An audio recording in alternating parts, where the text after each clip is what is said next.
It is winning season at MyBookie. Use promo code Gators on a deposit of $50 or more, and you can receive up to $200 in cash instantly to your MyBookie account. Bet anything, anytime, anywhere with MyBookie. Gators Breakdown, because there's never a dull moment in Gator Nation. The Gators Breakdown podcast is ready to go. I'm your host, David Waters. You can find me on social media at GatorDave_SEC and at Gators Breakdown. Here we are on a Monday night with my co-host, Will Miles. You can find him at readandreaction.com, on YouTube at Read and Reaction. At Will Miles SEC on X, Twitter, all that good stuff there. And Will, there's not a lot to say. I mean, for positive, yeah, no good feelings. I get that. That's probably the best way to put it. No good feelings coming out of the 43-20 victory or loss to Georgia. And we haven't really talked all that. I mean, I was hungover as heck on Sunday, so it's just the way it goes at the world's largest outdoor cocktail party. But it was funny. You picked Georgia. I picked Georgia. You kind of called it closer to what happened on the field. I thought Florida had a chance to cover there. Well, man, that was just another mismatch, Will. Yeah, I mean, it's one of those things where, so first off, I have a text message exchange from you that indicates you had a grand time before the actual game. So someday the Gators Breakdown After Dark folks might get to see that. But they got me wanting to go through my phone. I'm channeling my inner Dennis Green on this one. We are who we thought we were, right? That's really what it sort of boils down to. There are a lot of people who look at this and go recruiting, and that's a big part of it. But a big part of it is that Florida's defense hasn't been good for a while now. And Georgia did everything that they wanted to against Florida's defense, but so did South Carolina. Vanderbilt did pretty well. Kentucky did everything they wanted against Florida's defense. Oh, well, I'll be getting into this later on. And so, the problem isn't that Georgia's that much better. It's that everyone has been better than Florida's defense so far. This is just a continuation of that trend, right? And the question coming in, I think I talked about the differentiation last week between the points they'd given up. They were like 40th in points allowed, but they were 95th in yards per play. Well, they give up 7.4 yards per play against Georgia, and now they're 112th in yards per play allowed this year against FBS opponents. They're just bad on that side of the ball, and that's the reality. Is when your defense is that bad, you need a guy like Anthony Richardson to bail you out of some situations. Graham Mertz has played pretty well this year, but he is an AR in terms of explosivity. And look, it's not like AR did any better against Georgia last year. It's just that you've got the same defense on the field in terms of the overall statistics. So, Carson Beck, Stetson Bennett, doesn't really matter. This Georgia team, way too talented for all the mistakes Florida made, and then combine that with the fact that they just aren't real good, especially on the defensive side of the ball, and you end up with a lopsided loss. Again, I mean, like you said, I picked 3 touchdowns as the spread in this one, so I'm not surprised that that's what happened. I think it just reinforces what we've seen coming into this. And the reason it's concerning is because of what's coming up on the horizon from an offensive perspective for some of the teams they're going to be playing. And so, look, they're going to have to get the job done coming up this week against Arkansas, because there's some juggernaut offenses coming, and I don't know if there's a whole lot of relief. So I'm sure we'll get into all that stuff tonight. But to me, it was like the red flag in this one was the defense the whole time, and they showed up and were exactly who the yards per play allowed would have indicated rather than the points per game, and those two numbers are getting closer and closer together as the season progresses. Yeah, so we'll get into, we'll work in a little, we won't harp on the Georgia game too much, but of course it will come up. And kind of the theme of the episode, we will ask questions moving forward. Of course, we could have done this during the bye week as well, but we did want this one more data point. And, we'll get into it just a bit. And we'll get a little bit of Arkansas talk as well before we sign off on this episode of Gators Breakdown. So everybody, like this video right here on the YouTube version. That goes a long way. Subscribe right here on YouTube as well to Gators Breakdown if you haven't done so yet. Your favorite podcast platform out there as well. Check out gatorsbreakdown.com. Got the transcript of Billy Napier's press conference today, the latest Scheming with Seth, where he breaks down the 4th down trick play call there for the Gators. Hey, that's the play we've seen around college football. Seth found, and the NFL, by the way. So Seth found some really good highlights there of other teams using that trick play and what Florida was, trying to do. Run just like that? Similarly, but no, not just like that. All right, put it this way: with a lot more success, I will say that. So, not the way it looked on Saturday, right there for the Gators versus Georgia. So. You can check all that out at gatorsbreakdown.com. Of course, Gators Breakdown Plus as well. Link is in the description. Ad-free episodes, extra episodes, chats there in the Gators Breakdown Plus Discord. So, all right, well, let's get into it just a bit, and we'll move forward some. But I've seen this message a lot, and of course, I would say it too. Either on social media in the Discord or just talking to fans in general is, hey, don't let Georgia beat you twice. And I'd like to extend that to kind of the messaging that I had last week is, don't let the Georgia game ultimately determine your thoughts on this team. So, it can certainly be a barometer, but hey, look, it remains to be seen in some ways. I think there wasn't progress made towards Georgia, but there can be progress shown the rest of the way. Kind of going to your point, Will, where, hey, these next 4 weeks are going to tell us a whole lot more, I think, than last Saturday did. So, well, I was a lot more optimistic going into the game than you were, but I did caution myself that, a blowout here doesn't really tell me much for the rest of the season. It's very similar to last season in some way, Will. Similar final score, not a match for Georgia. Florida did recover, put two of their best performances together against Texas A&M and South Carolina before the collapse at Vanderbilt and then Florida State to end the season. So there was a pretty good bounce back last year. So I will ultimately, and I hope some out there too, judge this team more in a must-win game versus Arkansas, and then see how they finish versus LSU, Missouri, and FSU. I know it looks pretty bleak right now, kind of going to your point, going against those offenses and what we've seen from this defense for those last 3 games, but it is a much better barometer overall than what we saw against Georgia. Yeah, I think it depends on your expectations. So I think a decent finish would be 1-3. You're bowl eligible. I think we'd say a good finish is 2-2, given who's left, and an awesome finish would be 3-1. And so, you lose the game to Arkansas, you better be able to win a couple of those games after that. Screw if it, you get the game 4-0, baby. Yeah, there you go, 4-0. I'm not going to be predicting that.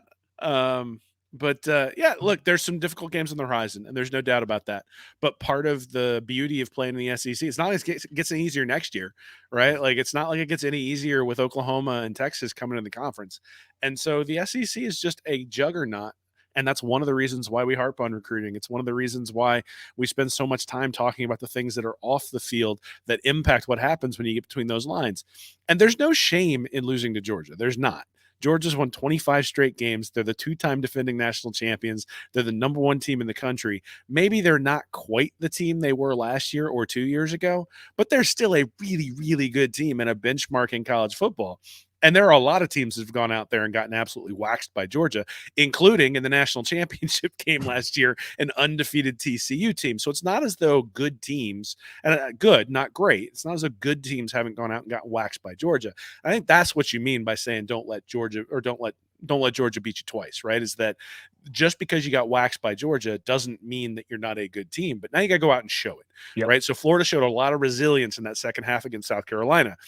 They showed that they were able to go out and get a win over Vanderbilt after the loss to Kentucky, but they haven't been real good at showing resilience in the games when things have sort of gone in the wrong direction, right? Kentucky just hit them in the mouth and it just sort of stayed that way. Utah hit them in the mouth on the first play, kind of stayed that way. Georgia came out, even after the opening touchdown to Trey Wilson, comes out, hits them in the mouth with a couple of quick drives, a couple of turnovers, and all of a sudden they're off to the races as well. At some point, they're going to have to figure out how to stem that tide. That's kind of what I'm hoping to see in the last 4 games, is an ability to take a shot and stay on your feet, as opposed to taking a shot and getting knocked out.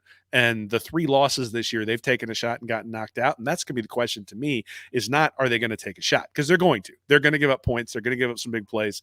They're going to struggle at certain times against some of these teams. The question is going to be, can they get back up off the mat and show us the resiliency that they showed us against South Carolina? And if they do that and they go 1-3, okay, I think that's acceptable. It's not great, but it's acceptable. And if they do that and do that well and they go 2-2, I think we need to say, all right, 7-5 before the year with a win over LSU, Missouri, the way they're playing, or FSU to end the season.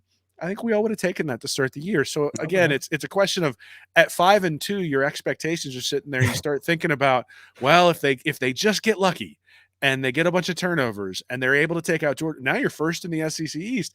All that stuff gets dashed. Your expectations come way down. But your expectations were probably beyond where they needed to be to begin with. I go back to what we said at the beginning of the year, which was 7-5 was going to be a good year for this team. There's a reason why Vegas had them at 5.5 in the over-under. It was that they kind of saw this coming, right? That this was kind of where Florida would be. And if they were, look, if they hadn't pulled off that game against South Carolina, we'd be like the fan base at least would be like, the sky's falling, the sky is falling. And in many ways, maybe they'd be right. But I think at the end of the day, we're in a place where we probably should expect to be. And the question now is, can Napier push beyond where those expectations are for the rest of the year and maybe finish off on a good note, maybe in the way Dan Mullen did back in 2018, as opposed to what happened last year in the last couple of games of the year. I guess that brings up a good point, Will. Should you really feel different about this team than you felt a week ago? So I feel like they have verified who they are. Yeah, that was sort of what this did. Hey, that's a really good way of putting it. I mean, you may have questioned what you thought about this team going in, but yeah, maybe the Georgia game verified it for you. Yeah, I mean, I think it's confirmed that some of the holes are holes. It's confirmed that some of the issues are issues. And it's confirmed that some of the guys who really are really good, right? Like, I think that Georgia game, I come away from that going, Trey Wilson's a weapon. Yeah. And however they figure out how to get him the ball in the next 4 games, like, Trey Wilson is a weapon. And we've confirmed that. And, he had sort of some 9-yard, 10-yard plays where you're like, wow, if they could just get him out in the open field, if they can get him running a little bit and get him out there with a little bit of space, like, it looks like he could do this. It looks like he could be a real difference maker. Yeah, and you're also not going to play many more defenses that can scheme to take him away like that. Sure. I mean, they were punched. Georgia was punched in the mouth. All right, we're not. That ain't happening again. they made sure it didn't. And they took him away. And well, but that's the other thing you learn, right? Is that who's the receiver who's going to step up, right? And until it got ugly at the end, Ricky Pearsall got shut down pretty much too in the first 3 quarters. And so, I think we learned a lot. I think that it was a tough lesson to learn some of those things. I think we learned that the special teams holes probably still there, or at least a few of them. And, man, I thought we were so past that. Well, again, I mean, they didn't really block anybody up front all day long that well. So should we be surprised they didn't block the punt well either? No. So, look, this is just a team that's going to make 3, 4, 5 mistakes a game. Yeah. And the hope is that the home games that they have coming up against Arkansas, against Florida State, where they haven't made those 3, 4, 5 mistakes a game, or at least haven't made them in a killer fashion, that maybe those home games give them an advantage that they just haven't had when they've gone away from the swamp, because they keep cropping up every time they leave home. And that's maybe the other thing that we learned, is that this team is going to struggle when they're on the road. And so that LSU game, that Missouri game, maybe make a couple of bucks looking at what the spread looks like. So that definitely means, as you said, Will, Florida's got to play good this week. Arkansas at home. We'll get into more Arkansas talk. But hey, Billy Napier was asked about progress. The question was, 2/3 of the way through this season, how would you evaluate the progress you've made through the first 8 games compared to the progress you made last year? Yeah, I think the biggest difference would be the makeup of our roster, relative to who's gaining experience, who's been productive, the leadership that we see at the player level, the level of discipline that we observe every day, the camaraderie, the chemistry of the group. And look, I think the football's improved in a lot of areas on our team. I mean, there's areas where we've gotten better. There's still areas where we need to play with more consistency. Just overall, I think we're operating at a little bit more efficient rate. I think there's good processes in place. We're getting better at what we do. We haven't necessarily got the results we wanted a couple times this year, but I do think that there's improvement in the big picture. Improvement in the big picture, Will, and we'll see what that means for the last 4 games of the season. But you did bring up the guys that are getting experience. This is a young team. We see the young guys all over the field. I still wish we could see some better production from some of the veterans out there to help carry these young guys, help carry those young guys along. But we know this is a young team. They are hopefully gaining experience that will pay off to end the season, pay off next year as well. But that probably is the biggest takeaway is when you talk to other Gator fans, when you talk to even national pundits, they realize how young this team is. But man, it's still I guess stings in some ways to have to go through the growing pains of it all. Yeah, the team's young. I think we saw that in 2007 with that team in between the 2006 and 2008 championships. That when you get a lot of youth on the defensive side of the ball, even if they're really, really talented, you can still struggle at times. Again, I think the Georgia game isn't necessarily a barometer to talk about those guys struggling because they really are outmatched physically, right? Especially up front. You could tell that Florida was outmatched. I think the concern, or maybe the thing we want to look for as we move forward, is that teams like Arkansas have struggled up front all year long. If you're still getting dominated there, then we have different problems because now it's not an out talented. Now it's not even a team that happens to be like outplaying their expectations this year for their talent. And I think you could say that that's sort of Kentucky, right? Kentucky always kind of plays above their talent level, at least a little bit. It's not something like that. It's just a team that's been crappy all year long. And if they push Florida around, then that says something else about the team than if Florida's able to dominate up front or at least able to hold its own. Yeah, I don't want to hear, well, Sam Pittman's offensive line guru. Their offensive line stinks this year. It's awful this year. It is terrible. Awful. They're giving up 3.9 sacks per game. They're giving up something like 9 tackles for loss per game. And Florida has struggled in that category all year long. I mean, we always, the over-under episode we do before the year, it's always like 33, 34 sacks we pick out. What's Florida got, 11, something like that? I think it's all year long. 11 or 12, yeah. Yeah, so I mean, they're getting less than 2 sacks a game, and beyond that, they're not getting a whole lot of pressure on the quarterback. And you think about it, the 2 main turnovers that they've had that have really sort of flipped games. The interception of Rattler was something where they got pressure up the middle. The interception off of Milton, again, pressure up the middle. That's a place they just haven't been getting pressure up the middle at all year long. And I mean, Carson Beck could have gone to the dry cleaners while he was back there a couple of times, go pick up groceries while he was waiting to find this guy who was open. And look, you can criticize the secondary, you can criticize some of the 2-hand touch stuff that was going on after the guys caught the ball, but I did. If there's no pressure at all, there's for people.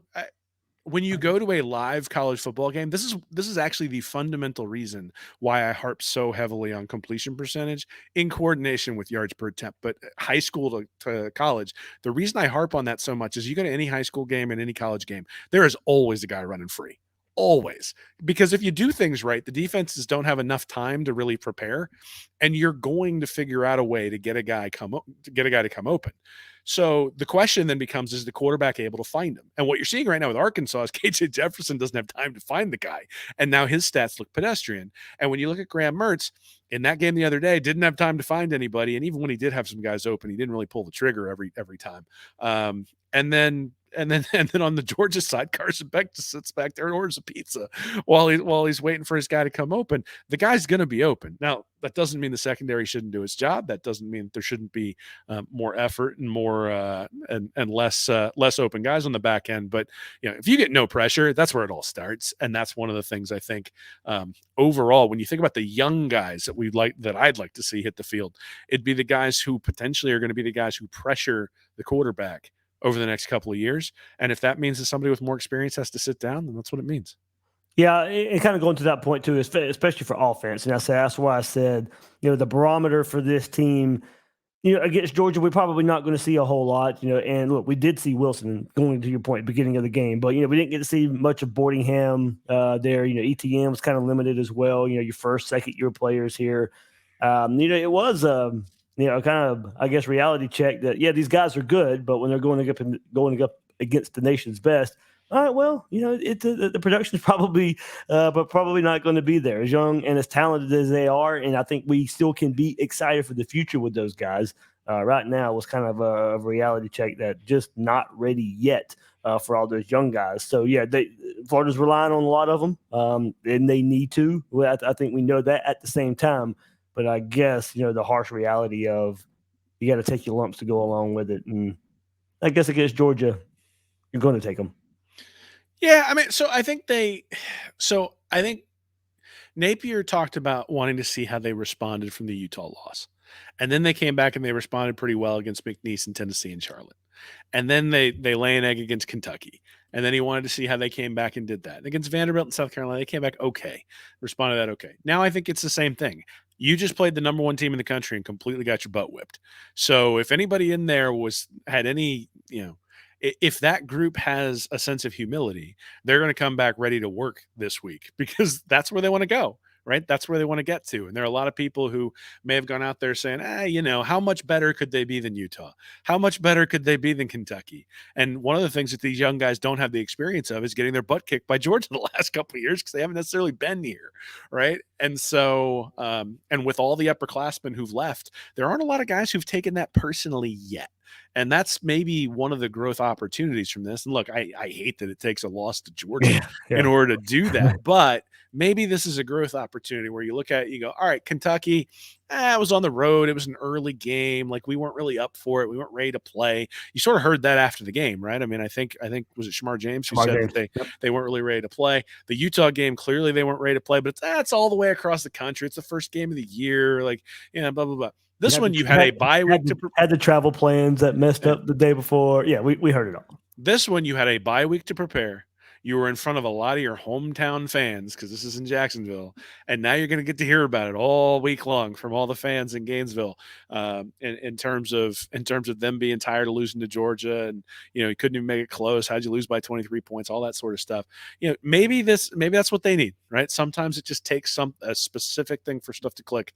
Maybe that's what it is. That's at least me looking at the bright side. I mean, the downside would be everything falls apart. That people start pointing fingers, and that hasn't happened yet. We haven't seen any of that. Yeah, I don't think after games, that sort of stuff, and so that's good to see, right? That is a cultural improvement. There was some finger pointing you could sort of tell after the South Carolina game in the Dan Mullen era there towards the end, and things started to fall apart. They lost the Missouri game, and then pretty ineffective against Florida State in that year as well. So that's the question, right? You're going to go up, you're going to go down based on what you see, and there could be some finger pointing given what the defense is putting on film so far, and we haven't seen that yet, so that's a good sign. Yeah, we'll get into that there in a second with some of the questions that we have for the Gators to finish out this season. Before we get there, hey, when your money's on the line, choose a trusted sports book that gives you the tools to win, like MyBookie. At MyBookie, it doesn't matter if your team is up or down. You can easily cash out or bet the game live to come out on the winning side. Use MyBookie for daily odds boost, same game parlays, and take advantage of huge prize pool contests. Plus, MyBookie has a no strings attached cash bonus that lets you deposit and withdraw quick. Just use promo code Gators on your first deposit and receive up to $200 in cash. That's promo code Gators to claim your own cash bonus right now. Try the MyBookie money bag to grab a potential Super Bowl front runner at long shot odds. Bet anything, anytime, anywhere with MyBookie. Well, let's go back to this defense and a little bit of research done today. And hey, it's not pretty. It's not pretty right now for this defense. Pretty good start to the season, but once we got into conference play, you had the performance versus Tennessee, and I think that put us at a certain level where we thought this defense had found themselves, but has since then not so great. So, Will, what we got right here, just the basic metrics of yards per game and yards per play. Right now in SEC play, the Gators are giving up 416 yards per game, 6.9 yard average. In 2022, it is very similar. Gators are only about 7 yards better, 423 yards a game last year. Actually, Will, going to the point that you made all along about this Austin Armstrong offense of giving up big plays. Well, yeah, they're giving up bigger plays this year, actually giving up 6.9 this year, 6.2 last year. So it is worse in that regard. Well, I mean, what this shows us in conference play, where it really matters for Florida is, it's very similar to what we saw last year. It's only a couple of metrics, but yikes. And especially after the great start that we saw versus Tennessee, not being able to build on it, not being able to, really use that as a launching point for this defense, does not speak well to the direction of Austin Armstrong's defense right now. Will, right here, this 416 yard per game total in SEC play would rank 10th in the SEC. That is astonishing. Look, I knew it was getting worse. I didn't know it was this bad until I started looking up numbers and comparing where other teams are in the SEC. But I just 10th best in conference play right now when you look at yards per game. So we'll see. As I said, I've cautioned myself against. Hopefully they did find something during the bye week.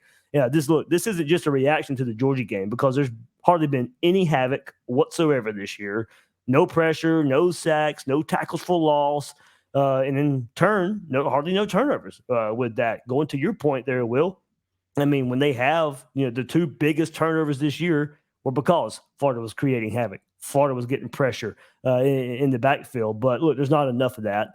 It was a focus during the bye week, but definitely wasn't there against a Georgia offensive line that's blocked everyone so well. So, if there is more to this Florida defensive front, we need to see it against Arkansas, that offensive line, that contributes. They're 123rd in sacks allowed this year with 31 on the season. As you said, we'll give up about 4 sacks a game. Some of that is on KJ Jefferson, but either way, hey, we know we have a barometer right here. They're giving up 4 sacks a game. You got to go out there and show something on defense this week. Well, I want to put that 6.9 yards per play into perspective. If that was an offensive team, that's Florida State. Florida State is averaging 6.9 yards per play this year. So Florida has turned every one of its SEC opponents into Florida State's offense. And that's the 7th ranked offense in the country against FBS opponents in yards per play. That's a problem. And, I think we glossed over it, or I think we missed it a little bit because of the McNeese State and the Charlotte games. But they gave up 5.1 yards per play against Utah's backup quarterback. Then 2.8 versus McNeese, and McNeese is probably ranked in like the 200s overall of football programs in the country. They gave up 6.0 yards per play to Tennessee, so it was already creeping up. They gave up some big plays in that game to the Vols. Now, they were able to turn them over real early in the game, get up on them, and the big plays didn't kill them towards the end, but still – a lot of yards that were given up in that one. Then 3.9 against Charlotte. Again, Charlotte's probably in the 110 to 120 of the overall FPI. Then 7.2 to Kentucky, 6.5 to Vanderbilt. In fact, they got outgained on a yards per play basis by Vanderbilt, which is hard to do. South Carolina did the same thing, 7.4 yards per play for South Carolina and 7.4 for Georgia. So basically, the last 4 opponents that the Gators have faced, Kentucky, Vanderbilt, South Carolina, and Georgia, have been the equivalent of the number 1 offense in the country. So it's like they're playing Oregon every week is what it looks like in terms of who they're playing. It's hideous. And the reason you're using yards per play, the reason I use yards per play is if you plot yards per play versus scoring year over year over year, it really correlates with points scored. And so they've actually gotten pretty lucky. You think about the timeout that they didn't get called against Georgia on that first drive that ends up being a field goal, even though they were completely discombobulated. Like, they've gotten kind of lucky in the red zone, and they haven't given up as many points as we might have expected. This could be a lot worse if they'd given up. Like, they should have, based on yards per play, given up about 30 points against Kentucky or against Tennessee. They didn't because they got some good luck with a couple of things. They got a couple 4th down stops. They got, Tennessee sort of drove the whole field, and then they got the 4th down stops. Those sorts of things. It's just been hideous. And I think it's been all year. I don't think it's just been the last couple of games. You popped it in my head when you were going through the teams there and what they were gaining on Florida. Since Vanderbilt has started conference play, their 6.5 yard average against Florida is their highest in conference play. We're making Vanderbilt look like Oregon. 4.4 versus Kentucky, 5.9 versus Missouri, 6.5 versus Florida, 5 versus Georgia, and then 3.6 against Ole Miss this past week. Well, wow. I didn't see. Yeah. There we go. We're going down a rabbit hole here live on the episode, and just I think it's a little disheartening because we were hoping in year 2 of a same system that you would see some improvement, but once we've gotten into conference play, the improvement it really hasn't been there. I mean, we can't hide behind this fact anymore. There's enough data now. There's enough games being played. I hope they figured out something during the bye week and Georgia was just another bad matchup, but I think it's not just a Georgia game. So I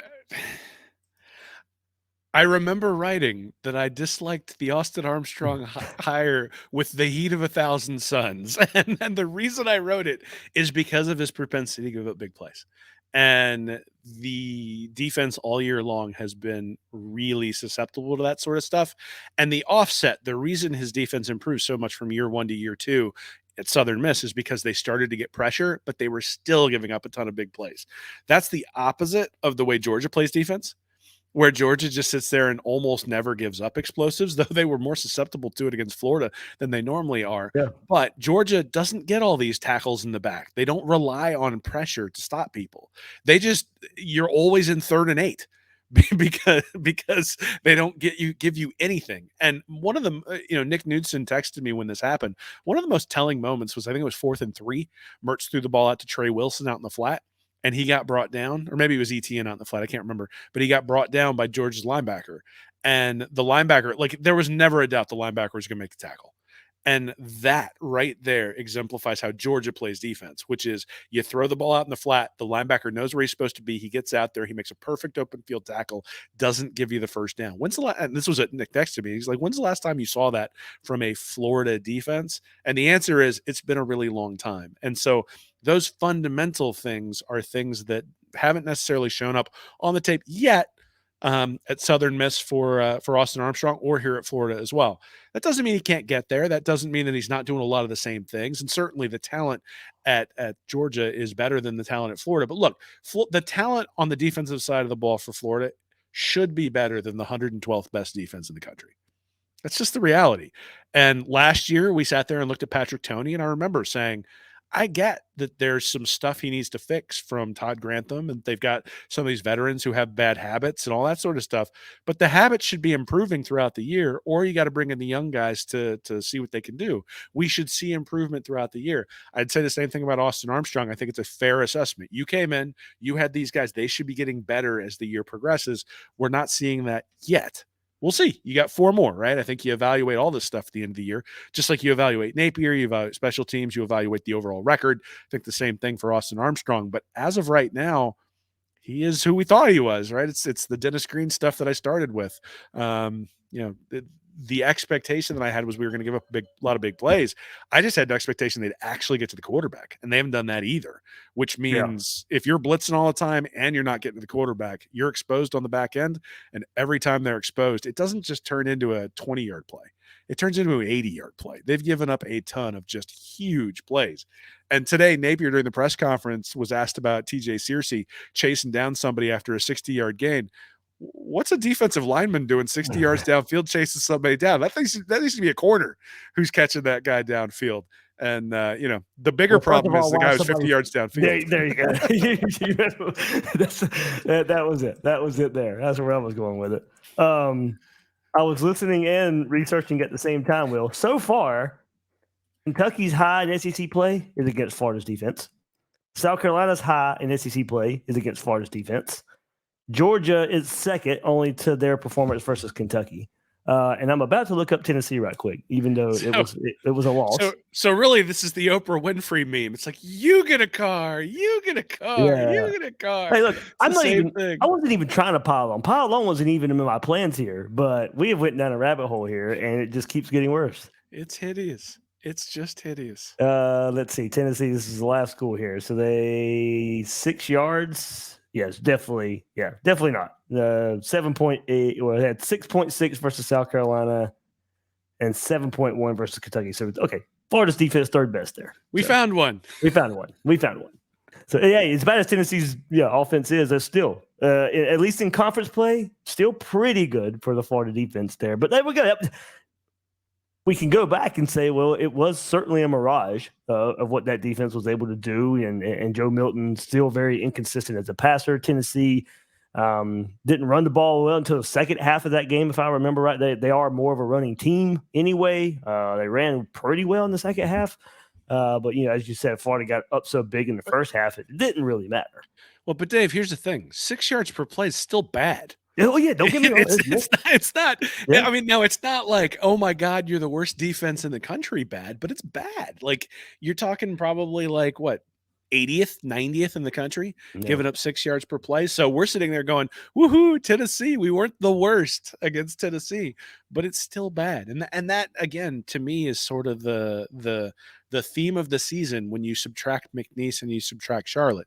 Now, why it's bad is a completely different answer. And there's probably a lot of diagnosis that needs to go on there. But, there was a lot of criticism, I think, of Napier going for it on 4th down. I think there's probably some valid criticism for the play call, and even more criticism for the officials who overturned that spot. But the fact that he was, any criticism from going for it on 4th, like if he punted away, it was going to be a touchdown anyway. So why not go for it? I mean, the short field, do you want to make it easier for Georgia? No, but punting it almost just meant you were down 17-7 anyway. So why not go for it? Try to keep it going and essentially run the Tennessee plan from last year, right? Last year they turned the ball over in their own zone a couple of times on 4th down, I think, in that game specifically, or at least they went for it a lot on 4th down, or something like 5 out of 6 or something on 4th down. Yeah. And there was a lot of criticism by the CBS crew there for him going for it, being ultra aggressive, and I think he sort of saw that in this one too. Said, I'm not going to be able to stop the ball on the defensive side of the ball, so I better make sure I get everything out of every drive. And obviously that one didn't work, and so everybody's going to look at it and criticize. But I still think fundamentally, from what he was trying to do, that was probably the right call. Yeah, so I mean, look, we talk about questions moving forward. Can the defense find something? Can they find their way? Hopefully, as I said, they found something during the bye week they can at least get by on. You probably weren't going to see it versus Georgia. Maybe you could see it moving forward, especially this week versus Arkansas, the weakest opponent you're going to play coming up. But you got 3 good offenses after that. Got to take advantage this week. That was my big that's my big question. Once I dove in and found out stats and just how bad it was for this Florida defense right now, that became my biggest question. One, and not necessarily a shot at him because he has been injured, but kind of going back to the Tennessee game, we saw the explosiveness. Can we get Trevor Etienne going? That's probably, I think, something I'll look for in this offense as we move forward to finish this season up. We know how explosive he is, but he's been dealing with a shoulder injury. We could tell in the in the previous game, the South Carolina game, where he didn't really want to take on a lot of contact, was running out of bounds. Definitely not like him, but at the time, kind of going. We knew he missed some time as well. He came back for that game. You could tell he wasn't 100% right there. But Will, one big thing, if he wants to get on the field more, he talked about it all offseason, was he himself has got to progress as a pass blocker. We'd known that was an issue anyway, and maybe why Montrell Johnson had been on the field more than probably some wanted him to be. But that was exacerbated. It was highlighted times 100 versus Georgia, just how ineffective a pass blocker Etienne is.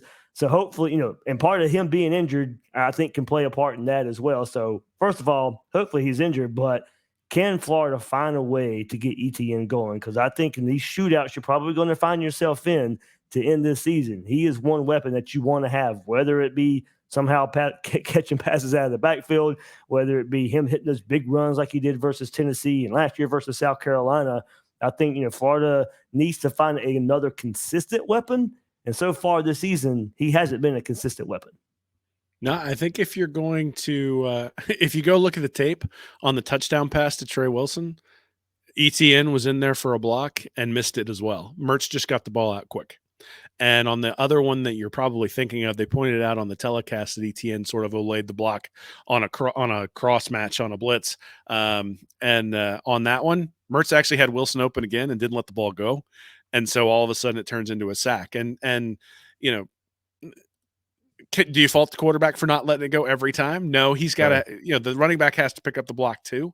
At the same time, if your offensive line's struggling, if your running back struggling to pick up the blitz, you got to be able to let the ball go. You got to help out those guys and pick everybody up. I think that's sort of maybe the theme of everything when it comes to this team, is that they need somebody to pick up when someone else pick up the guy who makes a mistake. Right. And I would even say this from the coaching staff. So like, if you think about my questions specifically, why aren't they chipping the defensive end to help Damian George? Like, it's clear he's struggling, but I don't blame him for not being physically able to handle a defensive end for Georgia.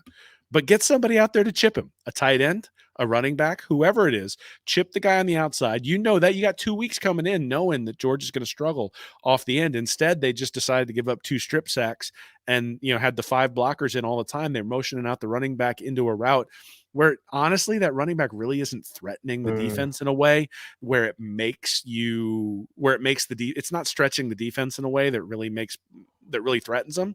So leave the guy in. It's not the wheel routes we love.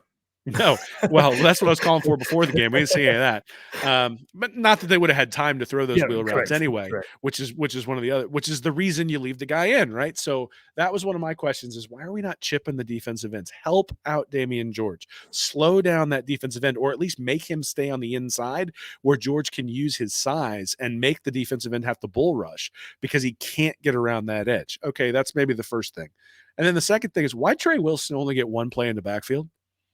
They did it in the opening drive. It was a 3rd down. I think it was 3rd down and 9, and they had him back in the backfield. And essentially, he ran the route that the tight end usually runs, coming across the formation, wide open. Get it to him, 10-yard gain, 1st down. That drive keeps going. That was the Trey Wilson drive. But they never put him back there again. And putting him back there or stacking the receivers in a specific location where you've got Wilson off the line of scrimmage, doing a bunch of different things to force the defense to declare what they're going to do. And if you're smart and you put him in the backfield, maybe even get him matched up on a linebacker, which is what they did on that play specifically, is he had a linebacker chasing after him, which is why he got around the corner and why he got the 1st down. So we can make comments about Georgia coming back to the sideline saying, we're not going to let that guy do that again. But we also have to make the same comment on the Florida side where they didn't put him in the backfield again. And they didn't match him up against the linebacker. And again, coming into this game, the only thing I saw on film in terms of how do you take advantage of Georgia's defense was get a guy in the backfield on the linebacker. And in that one-on-one matchup, that guy can win. It happened last year. Ohio State did it. They brought a wide receiver back into the backfield and then ran him straight down the middle of the field against a linebacker, hit a huge play in that, what was it, Sugar Bowl, whatever it was, for the Peach Bowl, for the national semifinal. Got a cheap touchdown out of it because they moved a wide receiver to the backfield and had him on a linebacker and just outran him down the field. They didn't do that enough. So I think those are sort of the two things schematically on the offensive side of the ball.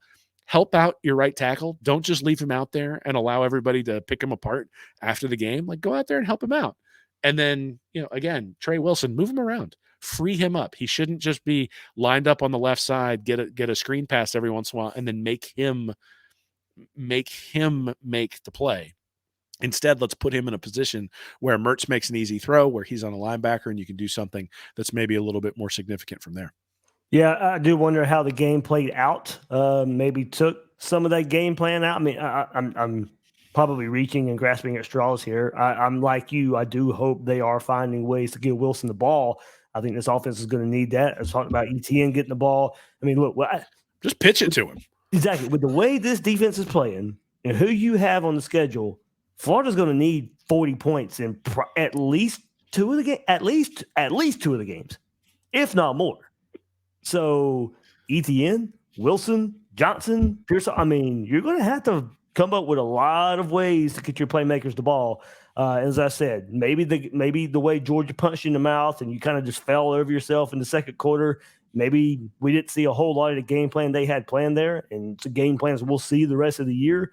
But yeah, I absolutely will. I completely agree with you. Look, against the best defense in the country, or one of the best defenses in the country, we saw what he can do. He is absolutely going to. I mean, look, he had 11 touches in the game, so it's not like he didn't get some. But I mean, there's an argument there to give him even more. There's a different. So I'm not even talking about the volume. Yeah, I'm talking about the quality. The first 5 touches he had were extraordinarily quality touches, right? Moving him into the backfield, having him run a slant when you kind of knew on film what Georgia was going to do on those specific plays. The little flare screen that they threw out to him that didn't go anywhere, but still sort of put the fear of God into Georgia, and they kind of knew what was, they knew that was coming. Like, they moved him in a bunch of different spots and got him the ball in each of those different spots. And then show me where they were creative in getting him the ball outside of that opening drive. Yeah. Right. It's the same thing. You got the defensive end going right around George like a turnstile. Like, George, does he need to do better? Absolutely. But how do we help him? Yep. What do we do to help him?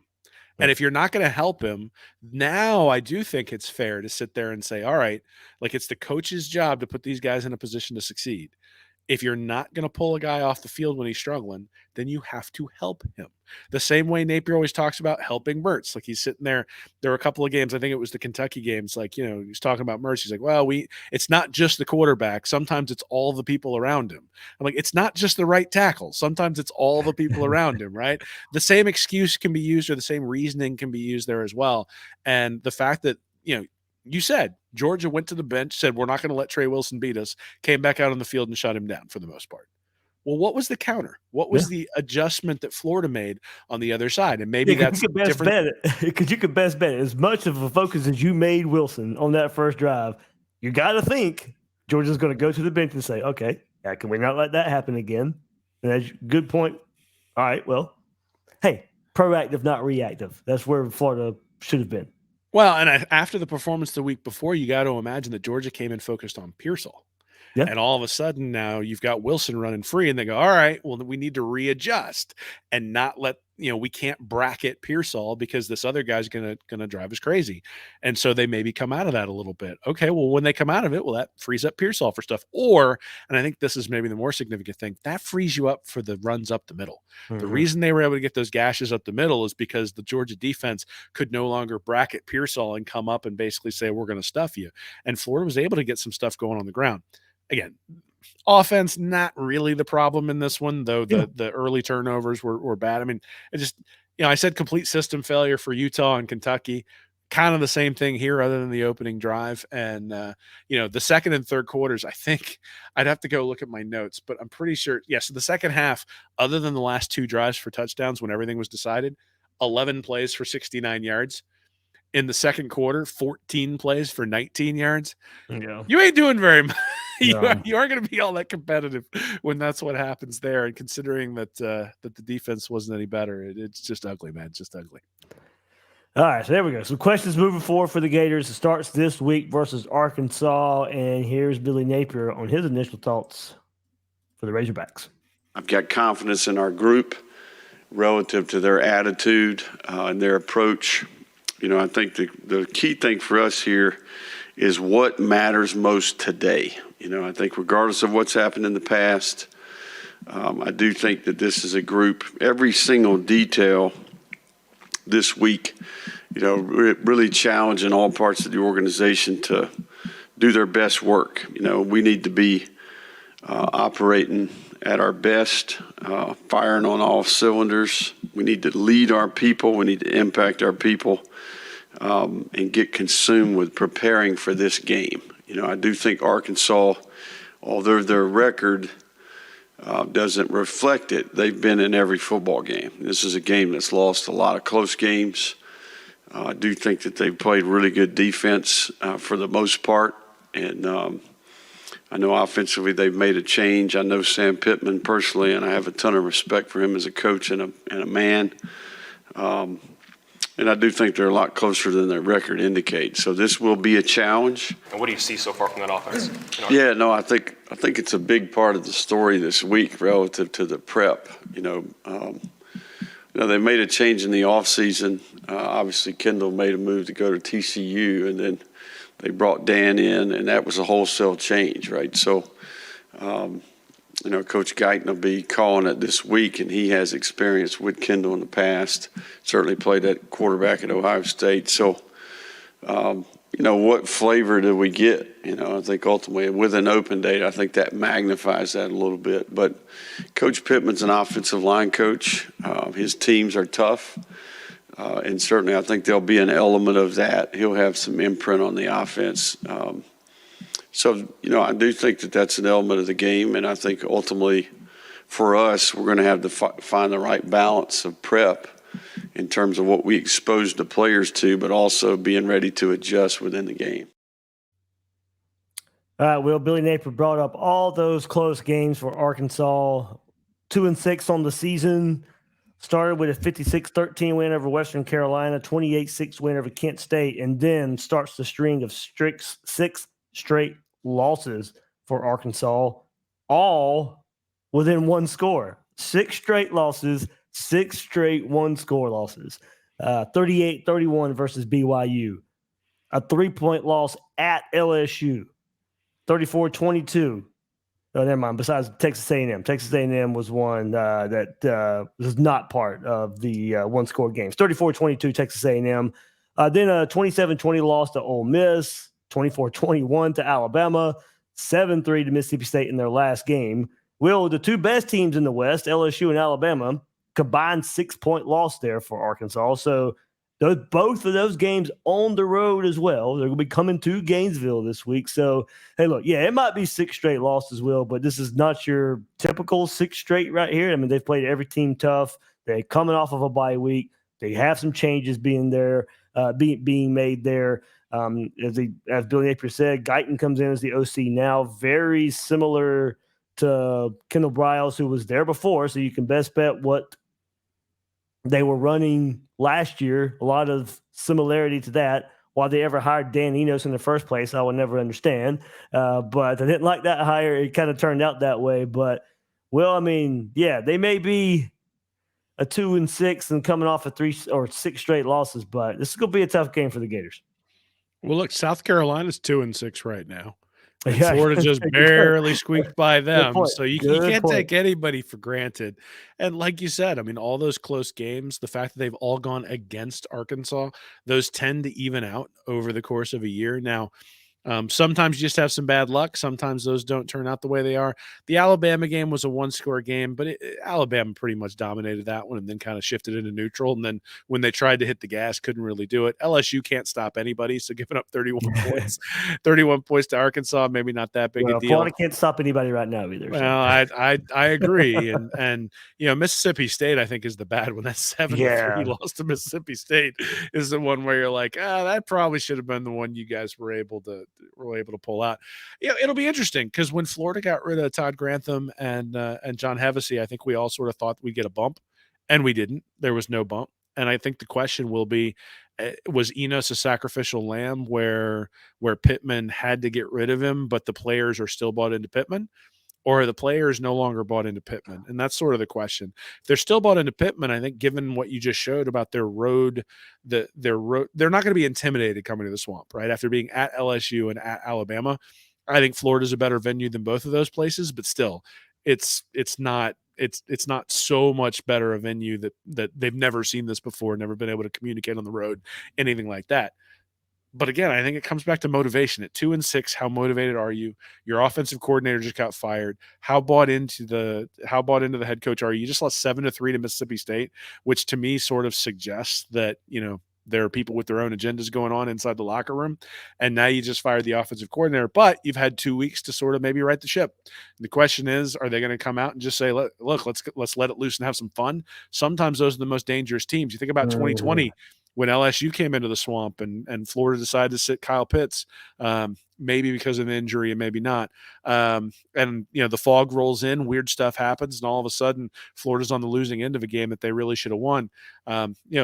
There are no gimmies in the SEC. That's one of the problems with being teams in the SEC. There just aren't any gimmies. So Florida's going to show up. They're going to play pretty well. It's an interesting dichotomy in styles. I mean, Arkansas is 128th in yards per play. Florida's 112th in yards per play allowed. So weakness on weakness right there. Mm-hmm. Florida's 53rd in yards per play gained, and Arkansas is 59th in yards per play allowed. So strength versus strength, at least for the two teams. So statistically, the teams are basically equivalent in terms of the bad units facing the bad unit and the average units facing the average unit. And that's going to be the question. To me, I think it's actually going to be a question of which bad unit steps up. Is the Arkansas offense going to be able to make inroads against the Florida defense, or is the Florida defense going to be able to make inroads against a bad Arkansas offense? Because look, you can call whatever plays Kendall Briles was calling 2 years ago. Right. If the offensive line can't block, it doesn't matter. And we just learned that this past week with Florida against Georgia. I'm sure they had some great play calls going on out in the 10, 15, 20 yards down the field. Didn't matter. Every time Mertz dropped back, he was getting drilled. So, you're only as good as your offensive line. Unless they have a plan to fix that offensive line, they're probably going to struggle, assuming Florida's defense can get pressure. So I just look at this one and I go, that weakness on weakness is the place where you really got to focus. I think we'll know 10 minutes into the game, given the kind of penetration, the kind of pressure, the kind of push Florida's defensive line is able to get or not able to get. We'll tell you a lot about who's going to win this game right off the bat. And I'll still go to quarterback too, Will. I mean, I know that's probably the easiest place to go, but the way I'll come around on this is coming into the season, I don't think anybody out there besides Gator fans probably were putting Graham Mertz ahead of KJ Jefferson. But here we are coming into this game. Graham Mertz is the better quarterback. Graham Mertz has been the better quarterback all season here. Hopefully that pays off for Florida as well. Florida's offensive line, as inconsistent as they have been this year, not this bad. They are not Arkansas level bad. I mean, this is a terrible offensive line, and which is crazy given Sam Pittman's reputation and of developing and the offensive line. And what, Josh Braun is there now as well. I think it's former Florida offensive lineman is at Arkansas, so we'll see a familiar face along the Arkansas offensive line. I mean, look, I'm not in tune with Arkansas that much. I'm assuming he's playing for him right now. If he's injured or anything like that, I'm sure I'll check into that this week. But there's a familiar face there. But their offensive line stinks, and it is time for if there is a get right game, it should be this one and something that sets you up for the rest of the season. Yeah, I mean, I think Florida needs this one in a really, really bad way. It's crazy to call this a must-win, but in a lot of ways, it is. Well, and the interesting thing is somebody asked today during the press conference about the importance of the bowl practices and things like that. And Napier was sort of like, yeah, it's important, but that's not really what we're thinking about. I'm not sure I completely believe that because, I mean, the thing I'm thinking about when it comes to bowl practices is I can't remember where I read this or where I saw it, but there's a potential that DJ Lagway could show up for the bowl practices. Oh, exactly. Yep. And if you're sitting there telling me that the guy who might be the future of the position can get an extra month and a half worth of practices in before a bowl game, and to be honest, I kind of want to see Florida actually show up like they want to play in a bowl game. That'd be kind of nice. Like whether they win or not, to show up and pretend like they want to be there would be kind of fun, like to have that experience as well. So I think, there's some stuff that, and this is the thing, is that this is only fun if you're like actually seeing the climb. And part of that climb is not laying an egg against a team you shouldn't. And they laid an egg last year against Vanderbilt, and they really shouldn't have laid that egg last year. I would say that if you look at where Florida sits and where they've sort of laid the eggs this year, like you could say that probably they should have lost to Tennessee given both teams' resumes at this point. I think for Kentucky, you'd say, yeah, probably should have lost to them given resumes. Georgia absolutely should have lost to them. Utah, yeah, probably should have lost to them too. So, I look at it and I go, given the resumes of where the teams sit right now, they haven't necessarily performed. They haven't performed like way above expectation, but they haven't performed way below expectation. This Arkansas game is one where if they drop it, I'll say, yeah, they perform way below expectation. This is one Napier's got to get. This is fairly similar to that Vanderbilt game last year where they should have some major advantages. They're at home. You can't lose home games to inferior teams. So go kick their butt in the black jersey so we get to wear them again. Yeah, blackout here. I mean, look, I even had to join in right here with the blackout theme for the week. But yeah, noon game, ESPN2, Arkansas.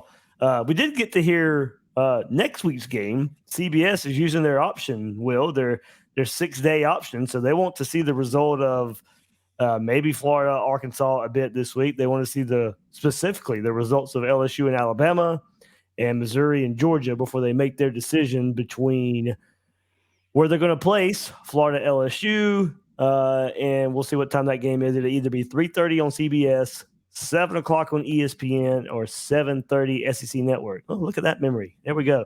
There we go. So we'll have to wait. We'll have to wait about a week from record this to find out when Florida. Sometimes they'll release it on Saturday night, but probably have to look for it next Sunday when Florida and LSU are. So 2 options for a night game in Baton Rouge, but look, I think if LSU beats Alabama this coming up weekend, you're probably looking at a 3:30 game. Georgia Ole Miss is the other option that week as well. That's the other big option. So we'll see. We'll see where it goes, but something to keep an eye out for next week. But hopefully Florida plays a part in that too and does their job this week as well. Well, you didn't even talk about 2 weeks from now when they're playing Missouri. Like they need this Arkansas game just so it's not an 11 o'clock start there when they're playing Missouri, because we all know how those games go when they're playing 11 o'clock in Missouri. So keep winning these games, and all of a sudden it's a primetime game there in Columbia. Because I don't even know if we want that either. I mean, if it's a primetime game, probably means you beat Arkansas and LSU, so maybe we should take it. Could be that still. It could still be that SEC Network night game. So even with a loss to LSU, but hopefully not. Hopefully, I mean, heck, we do catch LSU the week after they play Alabama, so hopefully there's a little bit of an inroad there. They're going to be up for that. There's two ways to take that. They get up and lose. They may be licking their wounds. They get up and win. They're right away of a momentum. So look, it can go both ways the week after you play a big game. So for Florida, big game last week versus Georgia. Hopefully, no letdown this week versus Arkansas. Yeah, I hope so. Certainly, I think we'll all be watching this one. This is one of those where before the season you sort of penciled it in as a W. Yeah. Maybe not in pin, but at least you penciled it in as a W. Right. Mm-hmm. And I'm going to be way more apprehensive before kickoff than I would have thot I would have been before the season against Arkansas. I don't like the way it sets up. I'm going to pick Florida to win. I'll give that away. But, man, I do not like the way this is setting up. 5.5-point favorites, but when you look at the ESPN analytics, they have it as a 51-49 pick in Florida's advantage. So it's there's some analytics reasons that people are looking at Arkansas and going, like maybe we should at least give them a second look. So hopefully that's not the case. Hopefully, look, typically when your quarterback's worse and your offensive line is worse, you're going to struggle to win games. And I think that's probably why you're picking Florida, probably why I will as well. But I want to take a little bit deeper look at the film, understand why KJ Jefferson's struggling before I go too deep into it. All right. That's what you can look for later this week on Read and Reaction. Will's preview of Florida and Arkansas. Him and Nick Newton to be live on YouTube this week for Stand Up and Holler right there on their YouTube channel. You can find Will on social media at Will Miles SEC. I'm the host of Gators Breakdown, David Waters. You can find me on social media at GatorDave_SEC. Guys and girls out there, thank you for joining us on this episode of Gators Breakdown.